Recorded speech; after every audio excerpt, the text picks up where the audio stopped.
తీసుకెళ్ళి. ఎప్పుడైతే ఋష్యశృంగుడు అంగదేశంలో అడుగు పెట్టాడో దేవతలందరూ వచ్చేసారు. వచ్చేసి నల్లని మబ్బులు దొంతర్లుగా వచ్చి బ్రహ్మాండమైనటువంటి వర్షం పడిపోయింది. ఇప్పుడు వర్షం అయితే పడిపోయింది, తీసుకొచ్చినటువంటి ఋష్యశృంగుణ్ణి వెనక్కి తీసుకెళ్లి విడిచిపెట్టడం సామాన్యమా? ఎందుకు తీసుకొచ్చి ఇప్పుడు ఆయన రాజ్యంలోకి వచ్చాడంటే చాలామందిని చూశాడా లేదా? చాలామందిని, జానపదుల్ని, నరుల్ని, ఇంతమందిని చూశాడుగా. జంతువుల్ని, తల్లులు, తండ్రులు, కొడుకులు, కూతుళ్ళు, కోడళ్ళు, అల్లుళ్ళు, మనవలు, మునిమనవలు, ఇంతమంది, గృహస్థు, ఆశ్రమాలు, బంధనాలు అన్నీ చూశాడు కదూ. మరి ఎలా విభాండకుడికి తెలిస్తే? అంటే నా కొడుకు తపశ్శక్తిని ఇలా వాడుకున్నావా అంటే? అందుకని చాలా తెలివైన వాడు రోమపాదుడు. కొంతకాలం పాటు ఒక ఉద్యానవనంలో గోశాలయందుంచి తరువాతి కాలమునందు తన అంతఃపురానికి తీసుకెళ్ళి తన యొక్క కుమార్తె అయినటువంటి శాంతాదేవినిచ్చి వివాహం చేశాడు. ఎప్పుడో అప్పుడు బ్రహ్మచర్యాన్ని విడిచిపెట్టి గృహస్థాశ్రమంలోకి వెళ్ళవలసిందేగా. అందుకని శాంతాదేవినిచ్చి వివాహం చేశాడు. ఆ శాంతాదేవితో వివాహం చేసుకున్నాడు. ఎంతో సంతోషంగా అక్కడ ఉన్నాడు ఋష్యశృంగుడు. విభాండకుడు ఏమిరా కొడుకు కనపట్టలేదు అని చూశాడు. చూసి ఒక్కసారి దివ్య దృష్టితో చూస్తే ఆయనకి తెలిసింది అక్కడ ఉన్నాడని. ఆయన్ని వెతుక్కుంటూ వెడుతూ ఉంటే ఒక చోటికి వెళ్ళి అడిగేసరికి పెద్ద గోసంపద కనపడింది. ఇదంతా ఋష్యశృంగుడిదే, విభాండక మహర్షి నీ కుమారుడిదే అన్నారు. వీడు ప్రయోజకుడు అయ్యాడరా, గృహస్థాశ్రమంలోకి వెళ్ళాడు, తగిన ఇల్లాలు దొరికింది వీడికి, నాకు ఒక సమస్య తప్పింది, మంచి ఇల్లాలనే పొందాడని వెళ్ళి చాలా సంతోషించాడు. ఆ శాంతాదేవి యొక్క శీలాన్ని చూశాడు. ఇంత మంచి కోడలు రావడం కన్నా కావలసింది ఏముంది? కాబట్టి నా ఆశ్రమం తరించిందని వెళ్ళి తన కొడుకుని కోడల్ని కూడా ఆహ్వానించి ఇద్దరిని వెంట పెట్టుకుని తన ఆశ్రమ ప్రాంగణానికి చేరుకున్నాడు. తర్వాత ఋష్యశృంగునికి కుమారులు కలిగారు. ఆ విధంగా ఋష్యశృంగుని యొక్క రాక చేత వానలు పడ్డాయి. అంతటి మహాతపోశక్తి సంపన్నుడైనటువంటి ఋష్యశృంగుడు, ధర్మరాజా ఇదిగో ఇక్కడకొచ్చి స్నానం చేసి ఉన్నాడు, అందుకే ఈ సరోవరం ఆయన పేరు మీదుగా వచ్చింది. ఇప్పుడు నువ్వు విశ్వామిత్రుడున్న ఆశ్రమంలో ప్రవేశించి చక్కగా నమస్కారం చేసి ఆ పక్కన ఉన్న కౌశికీ నదిలో స్నానం చేసి, అదిగో ఋష్యశృంగ మహర్షి స్నానం చేసినటువంటి ఆ తటాకమునందు నువ్వు కూడా స్నానం చేయి. దాని చేత నువ్వు అపారమైనటువంటి ఈశ్వర కృపని పొందుతావని రోమశ మహర్షి ధర్మరాజు గారికి చెప్తే, ధర్మరాజు గారు ఆ తటాకముల యందు, ఆ నది యందు తటాకమునందు స్నానం చేశారు. తర్వాత వాళ్ళు అటుగా వెడుతుంటే ఒక నదీ తీరాన్ని వెంబడిస్తూ వెళ్ళిపోతే ఈశాన్య దిక్కుగా ఒక గొప్ప నది ఒకటి కనపడింది. దానికి వైతరిణి అని పేరు ఆ నదికి. అక్కడికి తీసుకెళ్ళి రోమశ మహర్షి ఒక మాట చెప్పారు, నువ్వు ఈ వైతరిణి నదిలోకి ద్రౌపదీదేవితో నీ తమ్ముళ్లతో కలిసి దిగి చాలా జాగ్రత్తగా స్నానం చేయి. ఈ నదీ స్నానం చేసినప్పుడు చక్కగా పరమభక్తితో ఎవరు చేస్తారో వాళ్ళకి దేవతలందరి యొక్క అనుగ్రహం కలుగుతుంది. కాబట్టి నువ్వు స్నానం చేయవలసింది అన్నారు. ఒక్కొక్క నది యొక్క శక్తి అలా ఉంటుంది. వెంటనే ధర్మరాజు గారు ఆ నదిలోకి దిగి స్నానం చేశాడు. స్నానం చేసి బయటికి వచ్చాడు. ముందు స్నానం చేసిన వాడు రోమశ మహర్షి, ధౌమ్యుడు, బ్రాహ్మణులు చేశారు, ధర్మరాజు గారు చేశాడు. చేసి వచ్చిన తర్వాత అడిగాడు రోమశ మహర్షి, చేశావా స్నానం? ఇప్పుడు నదీ స్నానం వల్ల నువ్వు తేజస్సు పొందావన్నాడు. ఆయన అన్నాడు, ధర్మరాజు గారు నేను ఆ నదిలో స్నానం చేసి నిలబడినప్పుడు నాకు సమస్త లోకములు కనపడ్డాయి, వైఖానసులు చేస్తున్నటువంటి వేదనాదం నాకు వినపడింది అన్నాడు. వెంటనే రోమశ మహర్షి అన్నాడు, నువ్వు కారణజన్ముడివి, నువ్వు సామాన్యుడివి కావు, నువ్వు విశేషమైనటువంటి తేజస్సు కలిగిన వాడివి. అందుకే ఇక్కడికి 30,000 యోజనముల దూరంలో చేస్తూ ఉంటారు వైఖానసులు ఆ వేదనాదాన్ని. అది నీకు వినపడింది ఈ నదిలో నిలబడిన కారణం చేత. దానివల్లనే తెలుస్తోంది నువ్వు ఎంతటి తేజోమూర్తివో. అంత గొప్ప నది, అటువంటి స్నానం చేసి అటువంటి దర్శనాన్ని పొందావు. నీ వంటి వాడితో కలిసి యాత్రకి రావడం నా అదృష్టం. రావయా ధర్మరాజా అని రోమశ మహర్షి ఆయన్ని తీసుకుని వెడుతూ ఒక ప్రత్యేకమైన ప్రదేశానికి తీసుకెళ్ళి చెప్పారు. ఈ ప్రదేశంలో విశ్వకర్మ దక్షిణ భారతదేశం దక్షిణాన ఉన్నటువంటి అరణ్యములతో కొండలతో సహా భూమినంతటినీ కూడా ఒకానొకప్పుడు యజ్ఞం చేసి ఆ యజ్ఞంలో ఋత్విక్కుగా ఉన్నటువంటి కశ్యప ప్రజాపతికి దానం చేసేశాడు. దానం చేస్తే ఈ దక్షిణ దిక్కున ఉన్న భూమంతా కశ్యప ప్రజాపతికి చెందింది. చెందితే భూమికి ఆగ్రహం కలిగింది, నేను కశ్యప ప్రజాపతికి చెందను, నేను ఆయన చేత స్వీకరింపబడనని ఆమె సముద్రంలోకి వెళ్ళిపోయింది. వెళ్ళిపోతే తనకి ధారపోయబడినటువంటి భూమి తనకి దక్కకుండా ఉండడం తనకి అవమానం కనుక కశ్యప ప్రజాపతి తపస్సు చేశారు భూదేవి గురించి. అనుగ్రహించినటువంటి భూదేవి మళ్ళీ సముద్రంలోంచి వేది రూపంలో పైకొచ్చింది. వేది అంటే హోమం చేసేటటువంటి ప్రత్యేకమైనటువంటి కుండం. వేది రూపంలో పైకొచ్చింది. ఓ ధర్మరాజా, ఈ వేది మీద నిలబడాలి. ఈ వేది మీద నిలబడినప్పుడు అగ్నిర్మిత్రోయోనిహి అని ఒక ప్రత్యేకమైన మంత్రం ఉంది. ఆ మంత్రం చెప్తూ నిలబడాలి. పరిశుద్ధ హృదయంతో ఎవరు వేది మీద నిలబడతారో వాళ్ళకి అపారమైనటువంటి బలం వస్తుంది. ఆ వేది మీద నించోడంలో దోషం వచ్చిందా అది సముద్రంలోకి వెళ్ళిపోతుంది. కాబట్టి నువ్వు పరమభక్తితో వేది మీదకి ఎక్కి నిలబడు అన్నాడు. ధర్మరాజు గారు మంత్రపఠనం చేస్తూ వేది మీదకి ఎక్కి కిందకి దిగాడు. అది సముద్రంలోకి కుంగలేదు. అంటే ధర్మరాజు గారు అపారమైనటువంటి తపశ్శక్తిని, అపారమైనటువంటి బలాన్ని పొందాడు దానివల్ల. అంటే రోమశ మహర్షి ధర్మరాజు గారు రేపొద్దున్న కురుక్షేత్ర సంగ్రామంలో ఎందరో మహితాత్ముల్ని తట్టుకుని యుద్ధం చేసి విజయాన్ని సంపాదించాలి. అంత పెద్ద విజయం సంపాదించి ఈ ధరణీ మండలానికి అంతటికీ సార్వభౌముడిగా పట్టాభిషేకం పొందాలి అంటే ఎంతమంది దేవతలు అనుగ్రహిస్తే ఆయనకటువంటి శక్తి కలుగుతుంది. అంతమంది దేవతలు అనుగ్రహించడానికి కావలసినంత పుణ్యబలం ఉండద్దు.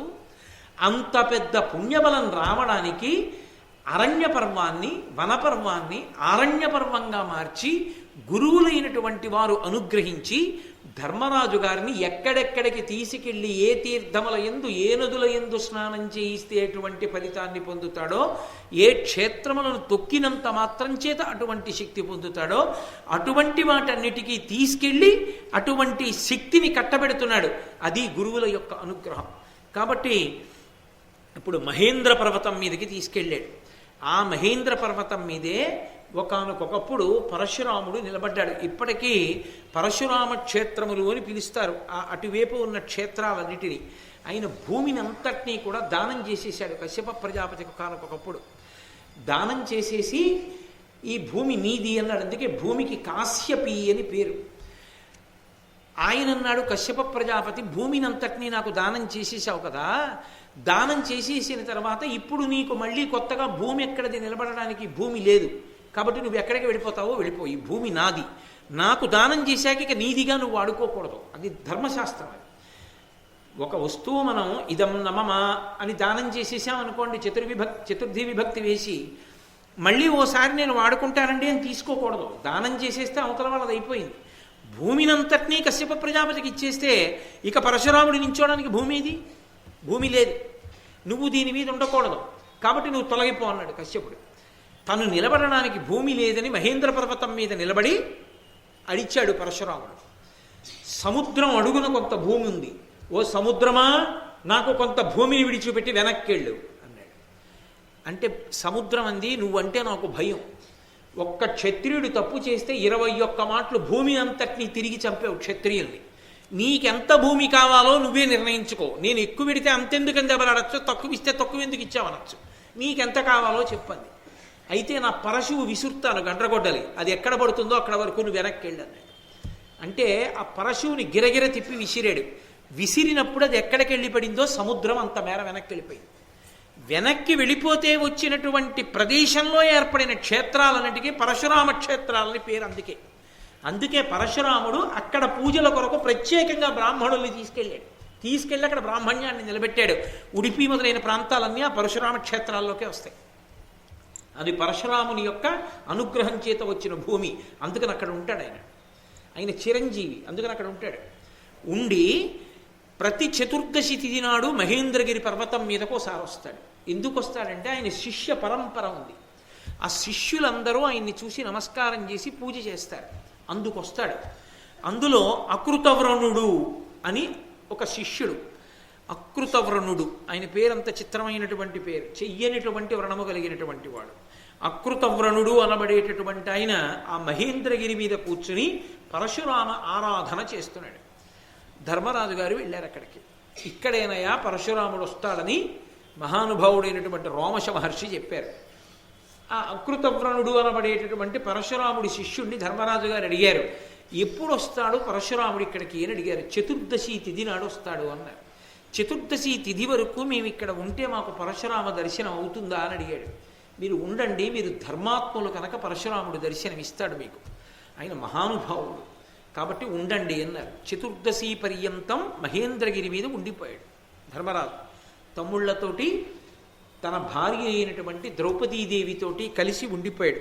ఆ ఉండిపోయినప్పుడు అడిగాడు అకృతవ్రణుణ్ణి, అసలు ఈ పరశురాముడికి ఇంత గొప్పతనం ఇందులో కొన్ని మహాభారతం ఆరణ్య పర్వంలోవి కావు. ఇప్పుడు నేను చెప్పినటువంటివి గండ్రగొడ్డల విసరడం, నేను ఇతర విషయమైనటువంటి పురాణాల్లో ఉన్నటువంటి విశేషాలని కొన్నింటిని కలుపుతున్నాను. ఎందుకుంటాడు మహేంద్రగిరి మీద అన్నది సుస్పష్టం అవడం కోసమని. కాబట్టి చతుర్దశి తిథి నాడు వస్తాడు మాకు దర్శనం ఇవ్వడానికి, మీరు కూడా పొందొచ్చు అంటే. పరశురామునికి ఇంత గొప్పతనం ఎక్కడి నుంచి వచ్చింది? ఇంత తేజోవంతుడు ఎలా కాగలిగాడు? ఆయన చూస్తే బ్రాహ్మణుడు పరశురాముడు, పుట్టినది జమదగ్ని మహర్షికి పుట్టాడు. జమదగ్ని మహర్షికి పుట్టినటువంటి పరశురాముడు బ్రాహ్మణుడు, పరమసాత్వికుడై ఉండాలి. ఎంతో కొన్ని కోట్ల మంది బ్రాహ్మణుల చేత ఆరాధింపబడుతుంటాడు. అటువంటి వాడు అంత పౌరుషాన్ని పొంది గండ్రగొడ్డలి చేత్తో పట్టుకుని క్షత్రియుళ్ళ 21 మార్లు భూమి అంతా తిరిగి క్షత్రియులంద అన్న వాళ్ళందరినీ చంపేశాడు. దానితో సమంతక పంచకాలని ఏకంగా నెత్తుటి రథాలు అయినింటిని తయారు చేసి పితృదేవతలకి తర్పణలు ఇచ్చాడు. ఇది క్షాత్ర లక్షణం, క్షత్రియులు చేస్తారు. ఆయన బ్రాహ్మణుడు, బ్రాహ్మణుడికి ఇంత క్షాత్రం ఏమిటి, ఇంత శక్తి ఏమిటి, ఇంతమందిని చంపడం ఏమిటి? బ్రాహ్మణుడి మనసు అలా ఉండకూడదే, అంత కరుకుగా ఉండకూడదే? ఎలా చెయ్యగలిగాడు? ఎందుకు పరశురాముడు ఇలా ఇంత తేజస్సు పొందాడు? నువ్వు ఆయన శిష్యుడివి కదా, నాకు చెప్పవలసింది అని అడిగాడు. అడిగితే ఆయన చెప్పడం ప్రారంభం చేశాడు. ఆ అకృతవ్రణుడు కన్యాకుబ్జాన్ని పరిపాలించేటటువంటి గాధి అనబడేటటువంటి మహారాజు ఉండేవాడు. ఆ గాధి కుమారుడే విశ్వామిత్రుడు. గాధి అనబడేటటువంటి మహారాజు ఉన్నాడు. ఆ గాధికి ఒక కుమార్తె, ఆమె సత్యవతి. ఆ సత్యవతే కౌశికీ నది కింద మారింది. ఆ సత్యవతి యొక్క సోదరుడు విశ్వామిత్రుడు. సరే, అది అలా ఉంచి వింటూ ఉండండి జాగ్రత్తగా. కొంచెం పేర్లు జాగ్రత్తగా వింటేనే మీకు జ్ఞాపకంలో ఉంటాయి అవి. కాబట్టి కన్యాకుబ్జాన్ని పరిపాలించినటువంటి గాధి అనబడేటటువంటి మహారాజు యొక్క కుమార్తె సత్యవతి. ఆ సత్యవతీదేవిని వివాహం చేసుకుంటాను అని అడిగాడు రుచీకుడు అనబడేటటువంటి మహర్షి. ఆ రుచీకుడి తండ్రి భృగువు. ఈ రుచీకుడు వెళ్ళి అడిగాడు గాధిని, నీ కుమార్తె సత్యవతిని నాకు ఇచ్చి వివాహం చెయ్యవలసింది అన్నాడు. ఆయన అన్నాడు, తప్పకుండా ఇచ్చి వివాహం చేస్తాను, కానీ మాకు పరంపరాగతంగా ఒక అలవాటు ఉంది. మా ఇంట్లో ఆడపిల్లని పెళ్లి చేసుకోవాలి అంటే శుల్కం కట్టాలి, కొంత ఇవ్వాలి. అవి ఏవి ఇవ్వాలో తెలుసా? అవి ఇస్తే నీకు ఇచ్చి పెళ్లి చేస్తాను. ఎందుకని? ఆమె క్షత్రియ కాంత, అడుగుతున్నవాడు బ్రాహ్మణుడు.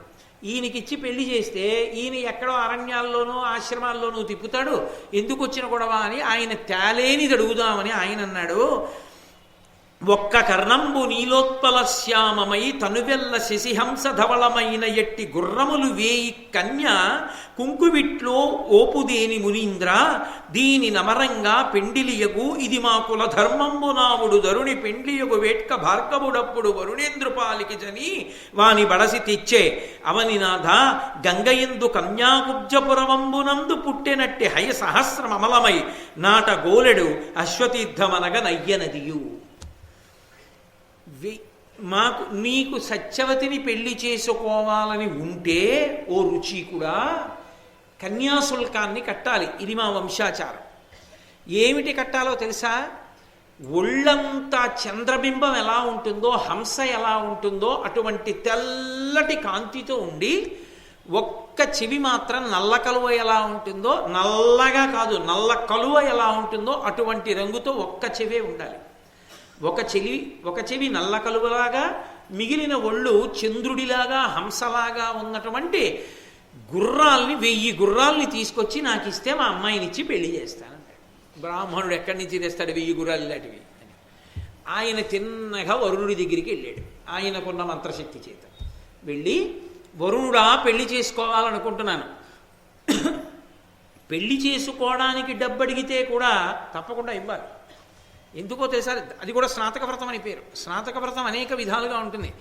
అయ్యా నాకు పెళ్లి చేసుకోవడానికి డబ్బులు లేవండి, పెళ్లి చేసుకుందాం అనుకుంటున్నాను, మీరు నాకు కొంచెం ధన సహాయం చేయవలసింది అని మగపిల్లవాడు అడిగాడు అనుకోండి, లేదు అని అనకూడదు గృహస్థు, తప్పకుండా సాయం చేయాలి. అది పరమధర్మాల్లో ఒకటి. కాబట్టి స్నాతకుడు వచ్చి అడిగినట్లు, అలా అడిగితే డబ్బు ఇచ్చారనుకోండి, ఆ పుణ్యం మామూలుగా ఎవరో పెళ్లి చేసుకుంటుంటే పేదవాళ్ళని మీరు పట్టుకెళ్ళి ఇచ్చిన పుణ్యంతో సరిపోదు. వాళ్ళే వచ్చి అడిగి డబ్బు మీ దగ్గర పట్టుకెళ్ళారనుకోండి, అది విశేష పుణ్యం. మహాత్ములైనటువంటి వారు అలా సహాయం చేస్తారు కూడా. కాబట్టి ఒకానొకప్పుడు వైష్ణవ సంప్రదాయంలో ఉన్నటువంటి ఒక మహానుభావుడు కూడా అలాగే చెయ్యవలసి వచ్చింది కూడా. కాబట్టి వేదాంత దేశికులని దయాశతకం చేశారు. వారు ఒకప్పుడు బంగారు వర్షం కురిపించవలసి వచ్చింది అలా బ్రహ్మచారికి పెళ్లి చేసుకోవడానికి డబ్బు ఇవ్వడానికి. కాబట్టి ఈ రుచీకుడు వరుణుడి దగ్గరికి వెళ్ళాడు. వెళ్ళి, ఏమయ్యా నేను పెళ్లి చేసుకుందాం అనుకుంటున్నాను, మా మామగారు నల్ల కలువ రంగు పోలిన ఒక్క చెవు, చంద్రబింబం హంసలా ఉన్న తెల్లటి ఒళ్ళు ఉన్న 1000 గుర్రాలు కావాలన్నాడు. ఆ గుర్రాలు నాకు ఇప్పిద్దు అన్నాడు. అంటే ఆయన అన్నాడు, గుర్రాలే కదా కావాలి, ఇప్పుడు ఇక్కడ ఇచ్చారనుకో వరుణలోకంలో 1000 గుర్రాలు ఎలా పట్టుకెడతావు? వరుణలోకం ఎక్కడుందో అదంతా నాదేగా, నీళ్ళు ఎక్కడున్నా నావే. కన్యాకుబ్జానికి ఒడ్డున గంగా నది ప్రవహిస్తోంది. నువ్వు వెళ్ళి ఆ గంగ ఒడ్డున నించో, స్నానాల తీరంలో నించో, స్నానాలు చేసే చోట నువ్వు నించోగానే ఆ గంగా నదిలోంచి ఆ ఒడ్డున నువ్వు నించున్న చోట 1000 గుర్రాలు పైకొస్తాయి. వాటిని తోలుకెళ్ళి రాజుకిచ్చి, రాజు పిల్లనిస్తాడు. సరిపోతుందా? ఇప్పుడు వరుణలోకంలో ఇస్తే పశ్చిమ దిక్కు నుంచి ఎక్కడికి తీసుకెళ్తావు వీటిని అన్నాడు. అంటే ట్రాన్స్పోర్ట్ కూడా తానే అరేంజ్ చేశాడు అని అనవలసి. అంటే చాలా సంతోషించి రుచీకుడు తిరిగి వచ్చి గంగ ఒడ్డున నించున్నాడు. కన్యాకుబ్జమనే నగరం ఉన్నటువంటి చోట ప్రవహిస్తున్నటువంటి గంగా స్నానఘాట్ అనుకోండి, అక్కడ నించున్నాడు. అందులోంచి వరుసగా 1000 గుర్రాలు పైకెక్కి, ఇప్పుడు ఈ 1000 గుర్రాలని పట్టుకెళ్ళి గాధి మహారాజుకి ఇచ్చాడు. ఎక్కడ 1000 గుర్రాలు అటువంటివి పైకెక్కాయో దాన్నే అశ్వతీర్థము అని పిలిచారు గంగానదిలో. అది కన్యాకుబ్జంలో అశ్వతీర్థం అన్న పేరుతో గంగలో ఇప్పటికీ అటువంటి రేవు ఉన్నది అని రోమశ మహర్షి చెప్పి, అకృతవ్రణుడు పరశురాముడి చరిత్ర కథ చెప్తున్నాడు. కాబట్టి అలా రుచీకుడు సత్యవతిని వివాహం చేసుకున్నాడు. చేసుకుని ఆమెని తీసుకుని ఇంటికి వచ్చాడు. ఇంటికి వస్తే రుచీకుని తండ్రి ఉన్నాడు కదా భృగువు, ఆయన చాలా సంతోషించాడు. చాలా మంచి పిల్ల కోడలుగా వచ్చిందిరా మనకని ఆనందించి, కోడలి యొక్క ప్రేమ చూసి ఆనందించిన వాడై ఒక రోజున కోడల్ని పిలిచాడు. పిలిచి, అమ్మా నేను చాలా ప్రీతి చెందానమ్మా నీ నడవడికి, నీకు వరం ఇవ్వాలనుకుంటున్నాను, నీకేం కావాలో కోరుకో ఇస్తానన్నాడు. ఆవిడంది, నాకు మంచి బిడ్డడు కావాలి అని ఊరుకోలేదు ఆవిడ. అప్పటికి గాధి మహారాజు గారికి తనొక్కతే కూతురు, కొడుకులు లేరు. కాబట్టి తను పెళ్లి చేసుకొచ్చేసింది. కొడుకులు లేరు, రాజ్యం ఏమైపోతుందో అని గాధి బెంగ పెట్టుకుని ఉంటాడు కదా. అందుకని ఆవిడంది, ఎలాగో మామగారు వరమడగమన్నారు కదా అని నాకొక మంచి కొడుకు, మా అమ్మకొక మంచి కొడుకు పుట్టేటట్టు అనుగ్రహించండి. ఆయన నవ్వి అన్నాడు, అలాగేలే తప్పకుండా పుడతారు. ఓ సత్యవతి, నువ్వు ఋతుస్నాతమైనప్పుడు మేడి వృక్షాన్ని కౌగిలించుకో. మీ అమ్మ ఋతుస్నాత అయినప్పుడు ఆమె అశ్వత్థ వృక్షాన్ని కౌగిలించుకోవాలి. మీరిద్దరూ అలా కౌగిలించుకుంటే గర్భదోషాలు తొలగిపోయి మీ ఇద్దరికీ కూడా మంచి కుమారుడు కలుగుతారు, వరం ఇస్తున్నానన్నాడు. ఆమె వెళ్ళి సంతోషంగా తల్లికి చెప్పింది. ఇద్దరూ ఋతుస్నానం అయిన తర్వాత ఆ చెట్లని కౌగిలించుకునేటప్పుడు ఎవరిని ఏది కౌగిలించుకోమని మామగారు చెప్పాడో అక్కడ చిన్న పొరపాటు పడింది. కోడలు పడి ఈవిడ వెళ్ళి తల్లి కౌగిలించుకోవలసిన అశ్వత్థ వృక్షాన్ని కౌగిలించుకుంది. సత్యవతీదేవి వెళ్ళి కూతురు కౌగిలించుకోవలసిన మేడి చెట్టుని కౌగిలించుకుని ఇంటికి వచ్చారు. వచ్చిన తర్వాత చూశాడు భృగువు, తెలిసిపోయింది. తను ఒకలా సంకల్పం చేశాడు, వాళ్ళు ఒకలా చేశారు. అందుకని కోడల్ని పిలిచి అన్నాడు, పుత్రుడు నీకు బ్రహ్మకుల పూజ్యుడు పుట్టియు వాడు దారుణ క్షత్రచరిత్రుడై పరగు గర్వమునన్ మని నీ సవిత్రికిన్ క్షత్రియుడుద్ధవిల్లియు అగక్షయకారణుడు మహాతపపత్రుడు నైధృతింబడయు బ్రాహ్మణ భావము బురితేజమును. నువ్వు నేను ఏ చెట్టుని కౌగిలించుకోమన్నానో అది వదిలేసి వెళ్ళి అశ్వత్థ వృక్షాన్ని కౌగిలించుకున్నావు. అందుకే నువ్వు బ్రాహ్మణ వంశాన్ని మెట్టావు, బ్రాహ్మణ కాంతం. ఇప్పుడు కానీ నీ కడుపున విపరీతమైనటువంటి క్షత్రియ తేజం ఉన్నవాడు పుడతాడు. వాడు పుట్టింది బ్రాహ్మణుడిగా, కానీ అపారమైనటువంటి క్షత్రియ తేజంతో రాజులందరినీ సంహరిస్తాడు. అంత గొప్పవాడు నీ కడుపున పుడతాడు. వాడు పుట్టుక చేత బ్రాహ్మణుడు, వాడి ప్రవర్తన చేత క్షత్రియుడు. అటువంటి వాడు పుడతాడు. మీ అమ్మగారి కడుపున ఆవిడ క్షత్రియ కాంత, ఎందుకని గాధికి భార్య కాబట్టి. కానీ పుట్టినటువంటి వాడు క్షత్రియుడుగా ఉండాలి. కానీ క్షత్రియుడుగా పుట్టి అపారమైనటువంటి తపస్సు చేసి బ్రాహ్మణుల చేత కూడా నమస్కరింపబడేటటువంటి అద్భుతమైనటువంటి బ్రహ్మర్షిగా కాగలిగినటువంటి బ్రహ్మతేజోమూర్తి అక్కడ జన్మిస్తాడన్నాడు. అటు దిచయింది, అపసవ్యమైంది. ఇటు పుట్టవలసిన వాడు అటు పుడుతున్నాడు, అటు పుట్టవలసిన వాడు ఇటు పుడుతున్నాడు. హడిలిపోయింది సత్యవతీదేవి. అమ్మనాయనోయ్, బ్రాహ్మణుడిగా పుట్టి క్షత్రియుల్లా ప్రవర్తించేవాడు నాకొద్దు, ఒక చిన్న ఉపకారం చేయండి. నా కడుపున బ్రాహ్మణుడే పుట్టి వాడి కడుపున అలాంటి వాడు పుట్టేటట్టు చేయండి. మనవాడు అలాంటి వాడు పుట్టేట్టు, కొడుకు మంచివాడు పుట్టేట్టు చేయండి. కోరి కోరి తెచ్చుకున్నాడుగా భర్త పాపం రుచీకుడు. అలాంటి కొడుకుని గండం ఎందుకుతాను అనుకుంది. భృగువు నవ్వి అన్నాడు, కొడుకుని మనవణ్ణి చెయ్యాలి. ఇప్పుడు ఇదో కోరిక కాదు. అలాగే నీ కడుపున బ్రాహ్మణుడిగా పుట్టి క్షత్రియుడుగా ప్రవర్తించేవాడు మనవడిగా వస్తాడు, కొడుకుగా రాడులే, అనుగ్రహించాడు అన్నాడు. ఆ కారణం చేత రుచీకునకు సత్యవతీదేవికి ఒక కుమారుడు జన్మించాడు. ఆయన పేరు జమదగ్ని మహర్షి. ఆ జమదగ్ని మహర్షి వల్లే లోకంలో చెప్పులు గొడుగు వచ్చాయి. అంతకుముందు లేవు చెప్పులు గొడుగు. ఆయన ఆడుకుంటున్నాడు. ఒకప్పుడు భార్య రేణుకాదేవితో కలిసి సముద్రపుడు నుంచి నేను బాణం వేస్తాను, నువ్వు పట్టుకొస్తూ ఉండన్నాడు. ఆవిడ గర్భిణి. ఈయన బాణం వేస్తున్నాడు, ఆవిడ వెళ్ళి పట్టుకొస్తోంది. ఆవిడ పట్టరావడం ఆలస్యమైంది. ఎందుకు ఇంత ఆలస్యం అవుతోంది, తొందరగా తామే అన్నాడు. ఆవిడ ఇలా అని కడుపుతో ఉన్నానయా, పైన సూర్యుడు ఉదయించేశాడు, బాలభానుడు శోషించిపోతున్నాడు, అందుకని మెల్లిగా వెళ్తున్నాడు. ఆయన వెంటనే సూర్యుడి వంక కన్నెర్ర చేశాడు. మా ఆవిడ బాధపడేటట్టుగా ఏమిటి ప్రకాశిస్తున్నావు నువ్వు అని. వెంటనే సూర్యుడు కిందకి దిగి వచ్చాడు. అయ్యి బాబోయ్ మహానుభావ, నన్ను నువ్వు శాపించకో, మీ ఆవిడ నువ్వు ఆడుకుంటున్నారని పొద్దెక్కపోతే లోకాలు ఏమైపోతాయి. అందుకు ఒక పని చేస్తాను, నీ కోసం నేను 2 సాధనాల్ని సృష్టిస్తున్నాను. మొట్టమొదట బ్రాహ్మణుడికి నేనే దానం చేసుకుంటున్నాను చెప్పులు గొడుగు. ఎండ పడకుండా ఇవి వేసుకో, కాళ్ళు కాలకుండా అవి వేసుకో, మీ ఆవిడ్ని కూడా వేసుకోమని ఆడుకోండి కావలసిన. అప్పటి నుంచి చెప్పులు గొడుగు వచ్చాయి. అందుకే బ్రాహ్మణుడికి స్నాతకంలో చెప్పులు గొడుగు ఇస్తారు. అది కారణం. జమదగ్ని మహర్షి దగ్గర ఇవన్నీ భారతాంతర్గతం కావు. ఏవో గుర్తొచ్చినప్పుడల్లా వేరు విషయాలు తీసుకొచ్చి కలిపి చెప్తున్నాను నేను. అంటే నా సొంతం కాదు, పురాణాంతర్గతములు అవన్నీ. కాబట్టి ఈ జమదగ్ని మహర్షి సత్యవతీదేవికి కొడుకుగా వచ్చాడు. సత్యవతీదేవికి కొడుకుగా వచ్చినటువంటి జమదగ్ని ప్రసేనజితుని యొక్క కూతురైనటువంటి రేణుకాదేవిని వివాహం చేసుకున్నాడు. ఈ రేణుకాదేవికి జమదగ్నికి కలిపి రుమణ్వంతుడు, సుషేనుడు, వసుడు, విశ్వావసుడు, రాముడు అనబడేటటువంటి 5 కుమారులు జన్మించారు. ఆయన ఏదో ఆశ్రమం కట్టుకున్నాడు. జమదగ్ని రేణుకాదేవితో 5 కొడుకులతో హాయిగా సంతోషంగా ఏదో కాలం గడిపేస్తున్నాడు. ఇలా కాలం గడిపేస్తుండగా ఒక విచిత్రమైనటువంటి విషయం జరిగింది. ఒక రోజున అరణ్యంలో వెడుతున్నారు వీళ్ళందరూ. వెడుతూ ఉండగా ఒక సరోవరం ఒకటి కనపడింది. ఆ సరోవరంలో మార్తికావత దేశము అనబడేటటువంటి దేశాన్ని పరిపాలించేటటువంటి చిత్రరథుడు అనబడేటటువంటి రాజు తన భార్యలతో కలిసి జలక్రీడలాడుతున్నాడు. రేణుకాదేవి నిలబడిపోయి ఆ జలక్రీడలాడుతున్నటువంటి రాజు వంక తదేకంగా చూసింది. ఆమె మనసులో కలగకూడని భావం కలిగింది. అంటే ఆయన యందు మరులు పొందావిడ. పరమ తపశ్శక్తి సంపన్నుడైనటువంటి జమదగ్ని తెలుసుకున్నాడు తన భార్య వేరొక పురుషుని యందు అనురక్త అయింది అని. వెంటనే కొడుకుల్ని పిలిచన్నాడు, మీ అమ్మ కంఠం కోసేయండి రా అన్నాడు.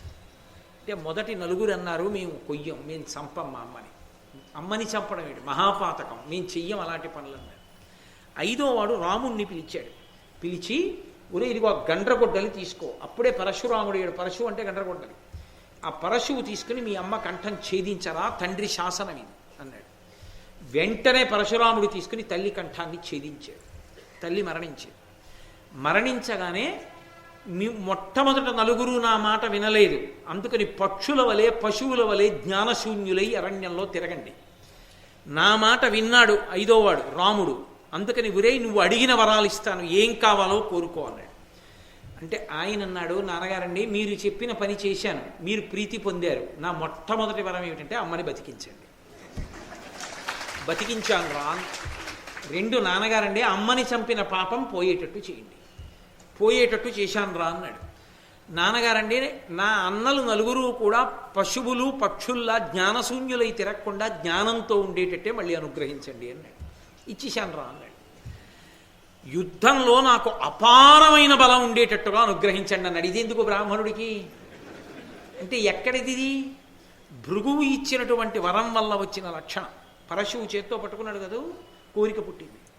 యుద్ధంలో నన్ను ఎదిరించగలిగినటువంటి వాడు ఉండకూడదు, అంతటి మహాబలశాలిని కావాలి, నేను చిరంజీవిని కావాలి, ఎప్పటికీ నా శరీరము పతనం కాకూడదు, నాకు అటువంటి వరం ఇవ్వండి నాన్నగారు అన్నాడు. అన్ని వరాలు నీకు ఇచ్చాను రా అన్నాడు. భార్యను ఎందుకు చంపమన్నాడు మరి అంత అమానుషంగా?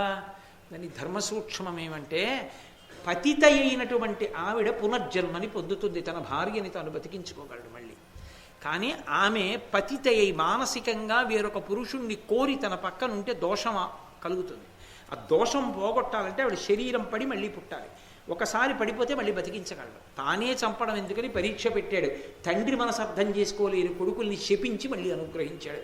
జమదగ్ని అంతటి తేజోవంతుడు కాబట్టి ఇప్పుడు వాళ్ళందరినీ అనుగ్రహించాడు. అనుగ్రహించిన తరువాత ఒకానొకప్పుడు పరశురాముడు అరణ్యంలోకి వెళ్ళి ఏవో దర్భలు పళ్ళు కాయలు తీసుకురావడానికి వెళ్ళాడు. వెళ్ళినప్పుడు హైహయ వంశానికి చెందినటువంటి కార్తవీర్యార్జునుడు అంటారు. 1000 చేతులతో ఉంటాడు ఆయన. రావణాసురుడంతటి వాణ్ణి ఓడించి తీసుకెళ్లి కారాగారంలో పెట్టాడు. ఆ నదికి పైభాగంలో రావణాసురుడు శివలింగాన్ని పూజ చేస్తున్నాడు. నదికి కింద భాగంలో 1000 చేతులతో తన భార్యలతో క్రీడిస్తున్నాడు కార్తవీర్యార్జునుడు. ఆయన భార్యలు అన్నారు, ఎందుకో ప్రవాహాన్ని ఆపగలవా అన్నారు. ఎందుకు ఆపలేనని 1000 చేతులు ఆనకట్టలా అడ్డుపెట్టాడు. వస్తున్న ప్రవాహం ఆగిపోయి అలా పెరిగి పెరిగి పెరిగి పెరిగి రావణాసురుడు పూజ చేస్తున్న శివలింగాన్ని కొట్టేసింది, సైకతలింగాన్ని. కోపం వచ్చి యుద్ధానికి వచ్చాడు. ఎవడురా 10 తలల పురుగా అని ఇలా వేలుతో 2 వేళ్లతో పట్టుకెళ్ళి కారాగారంలో వారేశాడు. చతుర్ముఖ బ్రహ్మగారు పులశ్చ బ్రహ్మగారు వెళ్ళి ప్రార్థన చేస్తే విడిచిపెట్టాడు. అంతటి మహాబలవంతుడు కార్తవీర్యార్జునుడు అంటే. రావణుణ్ణి పురుగులో పట్టుకుపోయినవాడు, అంతటివాడు దత్తాత్రేయ స్వామి వారికి శిష్యుడు. అటువంటి కార్తవీర్యార్జునుడు ఒకానొక నాడు వేటకొచ్చాడు ఆ ప్రాంతానికి. దాహం వేసింది. జమదగ్ని మహర్షి ఆశ్రమంలోకి వచ్చాడు. జమదగ్ని మహర్షి కూర్చోపెట్టి అతిథి పూజ చేసి మంచినీళ్ళిచ్చి ఎంతో మర్యాదగా మాట్లాడారు. కండకావరం ఎప్పుడోప్పుడు శరీరం పడిపోవడానికి ఏదో వెర్రి బుద్ధి పుడుతుంది కాబట్టి ఆయన వెళ్ళిపోతూ ఆ చెట్లన్నీ పీకించాడు. బ్రాహ్మణులందరినీ అవమానించాడు, అమానుషంగా మాట్లాడాడు. అక్కడ ఉన్న హోమధేనువుని దాని యొక్క పిల్లని ఎత్తుకుపోయాడు. ఎత్తుకుపోతే జమదగ్ని కూర్చున్నాడు. ఆయన ఏమనలేదు. ఆయనకున్న తపశ్శక్తితో చంపలేడేమిటి, ఆయన కూర్చున్నాడు. పరశురాముడు తిరిగి వచ్చాడు. ఏం నాన్నగారు ఆశ్రమం అంతా ఇలా ఉంది అన్నాడు. ఉరేయ్ క్షత్రియుడు కార్తవీర్యార్జునుడు వచ్చాడు రా, వచ్చి మంచినీళ్ళు అడిగాడు, ఇచ్చాను, అతిథి పూజ చేశాను, చాలా మర్యాదగా మాట్లాడాను, వెడుతూ చెట్లన్నీ పీకేశాడు రా, బ్రాహ్మణులందరినీ అవమానించాడు, హోమధేనువుని పట్టుకుపోయాడు దూడతో కూడా, సామర్థ్యం ఉంది కదా, క్షత్రియుడు కదా, అలా చేశాడన్నాడు. వెంటనే పరశురాముడు మా నాన్నగారికి ఇంత అవమానం చేస్తాడా అని ఆ కార్తవీర్యార్జునుణ్ణి వెతికి పట్టుకుని వెంట తరిమి తన యొక్క పరశువుతో 1000 చేతులు నరికి చంపేశాడు. ఆ కార్తవీర్యార్జునుడు పరశురాముడి చేతిలో నిహతుడయ్యాడు. నిహతుడైన తరువాత వెనక్కి తిరిగి వచ్చాడు. వచ్చి నాన్నగారు మిమ్మల్ని అవమానించినటువంటి కార్తవీర్యార్జునుడి 1000 చేతులు నరికి చంపేశాను నాన్నగారు. అంతటి మహాబలశాలి. బ్రాహ్మణుడిగా పుట్టి క్షత్రియుడిలా బతుకుతుంటాడు ఆయన.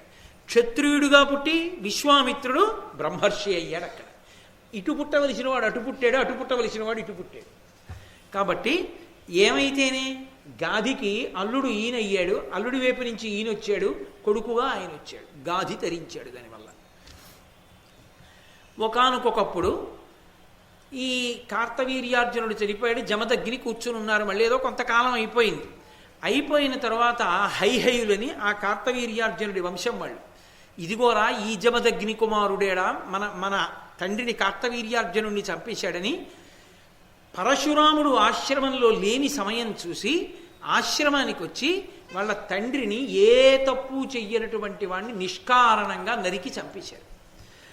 మునులను తిట్టుచు పుష్పవృక్షతతులన్ ఉన్మూలించుచున్ క్రూరులై అనవజ్జున్ జమదగ్ని పట్టి బలిమిన్ హారామ హారామయంచును ఆక్రోశము చెయ్యుచుండగ మునుల్ శోకింప ధర్మాత్ము ఆ మునిముఖ్యున్ వధించి రాగ్రహ మహామోహాంధులై హైహయుల్.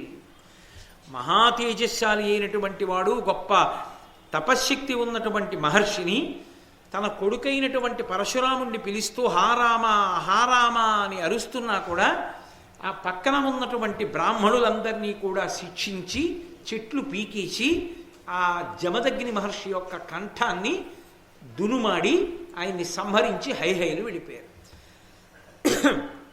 వెళ్ళిపోయిన తర్వాత ఈ కేకలు విన్నాడు. విని అరణ్యంలో ఉన్నటువంటి పరశురాముడు పరుగు పరుగుని తిరిగి వచ్చాడు. తండ్రి శరీరం మీద పడి ఏడుస్తోంది. అమ్మ ఏమైందమ్మా అని అడిగాడు. నాయనా నిన్నే పిలుస్తున్నాడు రా మీ తండ్రి, హా రామా హా రామా అని అరుస్తున్నాడు. అయినా కూడా వినకుండా ఏ దోషం చెయ్యనటువంటి మీ తండ్రిని ఆ క్షత్రియాధములు ఇలా సంహరించి వెళ్ళిపోయారు రా అంది. వెంటనే ప్రతిజ్ఞ చేశాడు. అమ్మా నేను ఉపేక్షించనమ్మా, నిష్కారణంగా నిష్కారణంగా ఎవరి జోలికి వెళ్లకుండా తన తపస్సు తాను చేసుకుంటూ పరమసాత్విక జీవనం గడుపుతున్నటువంటి నా తండ్రి అయిన జమదగ్ని క్షత్రియులు వచ్చి సంహరించారు కనుక ఈ భూమి మీద క్షత్రియులన్నవారు లేకుండా నాకెవరు ఎదురు తిరుగుతారో వాళ్ళందరినీ సంహరిస్తాను అని 21 పర్యాయములు భూమండలమంతా పర్యటించి అడ్డొచ్చి తనతో యుద్ధం చేసిన క్షత్రియులందరినీ సంహరించాడు. సంహరించి దానితో 5 పెద్ద మడుగులు ఏర్పరిచాడు ఆ నెత్తురుతో. ఆ నెత్తుటితో పితృదేవతలకి తర్పణలు ఇచ్చాడు. తదనంతరము పితృదేవతలు ప్రత్యక్షమై ఏం కావాలని అడిగితే, మీరు ప్రీతి పొందారు, నేను చేసిన పాపం పోవాలి, ఇదిగో ఈ హ్రదములన్నీ కూడా ఈ 5 మడుగులు పరిపూర్ణమైన పవిత్ర జలములతో నిండిపోవాలి, ఎవరు వచ్చి స్నానం చేస్తే వాళ్ళు అనుగ్రహం పొందాలన్నాడు. అవే శమంతక పంచకాలు అయ్యాయి.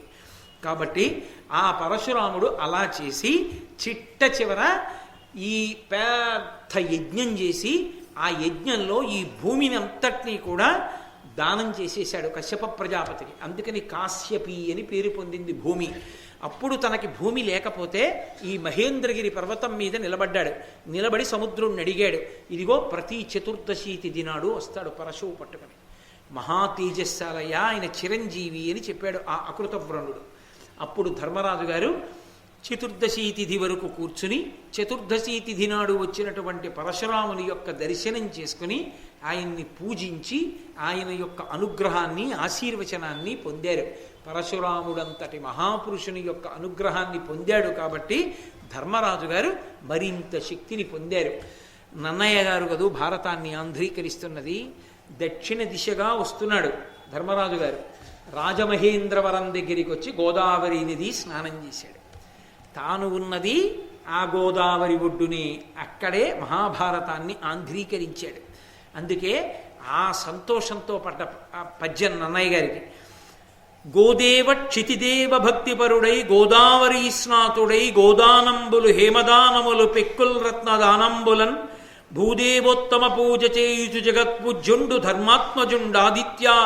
ఆదిత్యాభూడనేక భూడు అనేక తీర్థ శత సేవాసక్త పుణ్యాత్ముడై.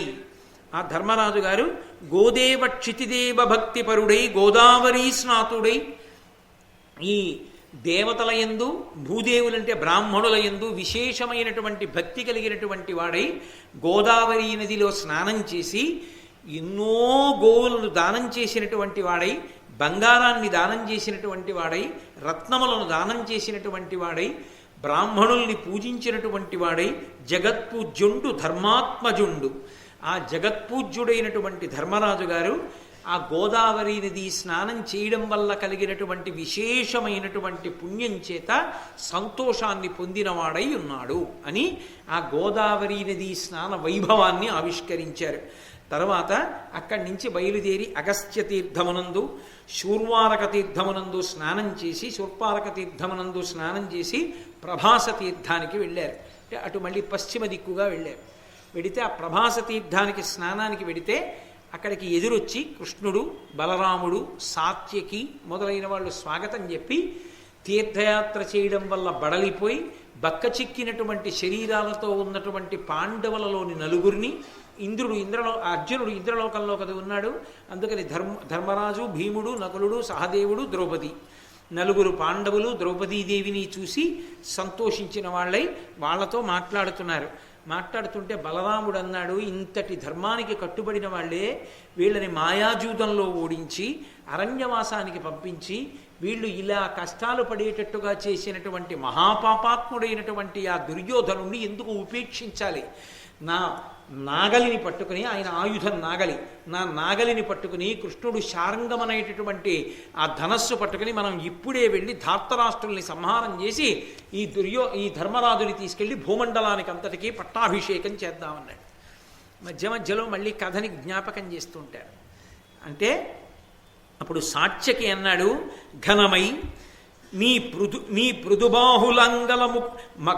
నీ పృథులాంగల ముఖాఘాతంబుతోడన్ జనార్దన శార్ంగచ్యుత సాయకావలియు కందర్పేషు జాలంబు ఈ అనిరుద్ధోగ్రశిలీముఖావళియు మదీయాస్త్రాఘమున్ ధార్తరాష్ట్ర నికాయోత్తమ కాయ ఖండన పటిష్టంబయ్యడున్ బోరిలోన్. ఇందుకయా ఇంతసేపు అందరం ఎదురు చూడడం? ఘనమై చాలా గొప్పదైనటువంటి నీ పృథులాంగలాంగల ముఖాఘాతంబుతోడన్ నీ బలవత్తరమైనటువంటి చేతితో పట్టుకున్నటువంటి ఆ బాహులాంగల ముఖాఘాతంబుతోడన్ ఆ నాగలి అనబడేటటువంటి ఆయుధం యొక్క మొనతో నువ్వు ధార్తరాష్ట్రుల్ని కొడితే వాళ్ళు పడిపోరా? జనార్దన శారంగ అచ్యుత సాయ కావలియున్, ఆ జనార్దనుడైనటువంటి కృష్ణ పరమాత్మ చేతిలో శారంగమనేటటువంటి ధనస్సుని పట్టుకుని విడిచిపెట్టినటువంటి బాణ పరంపరల చేత వాళ్ళందరూ నశించిపోరా?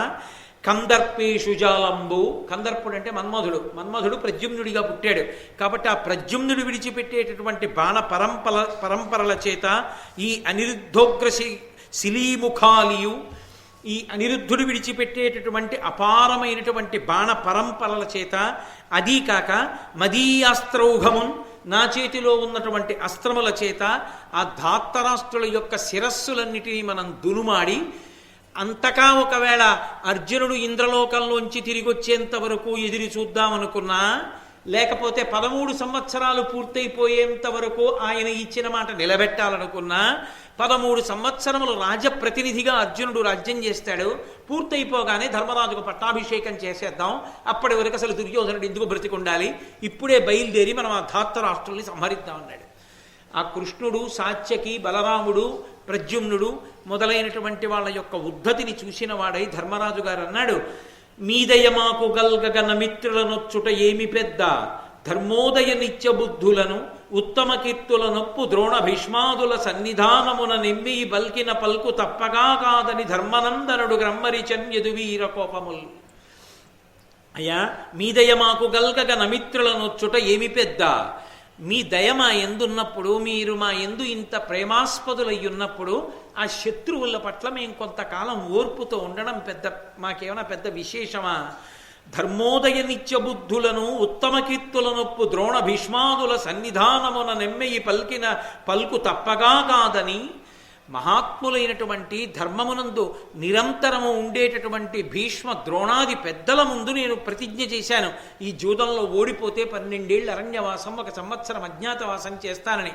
గురువుగారు ద్రోణాచార్యుల వారు ఉన్నారు, పితామహుడైనటువంటి భీష్మాచార్యుల వారు ఉన్నారు, కృపాచార్యుల వారు ఉన్నారు, పెద్దలున్నారు.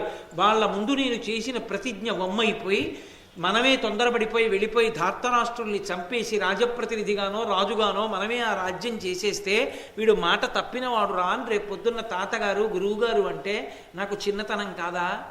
మీ వంటి పెద్దల యొక్క అనుగ్రహం నా ఎందుండగా ఎప్పుడైనా నాకు రాజ్యాన్ని సంపాదించుకోవడం పెద్ద కష్టమా? కాబట్టి ఒక్క 13 సంవత్సరములు ఓపిక పడితే మర్యాద పొందిన వాడిని అవుతాను కదా, పెద్దల దగ్గర మాట తప్పని వాడిని అవుతాను కదా అని ధర్మనందనుడు గ్రమ్మరిచన్ యదువీర కోపముల్.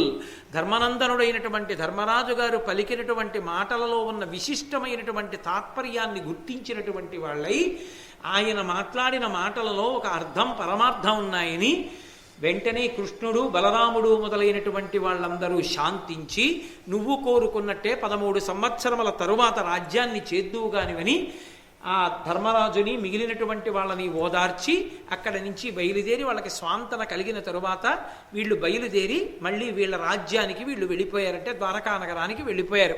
పాండవులు తీర్థయాత్రని కొనసాగిస్తున్నారు. ఇటువంటి తీర్థయాత్రలో రేపు కొన్ని పరమోత్కృష్టమైనటువంటి అద్భుతమైనటువంటి ఘట్టములు నడుస్తాయి.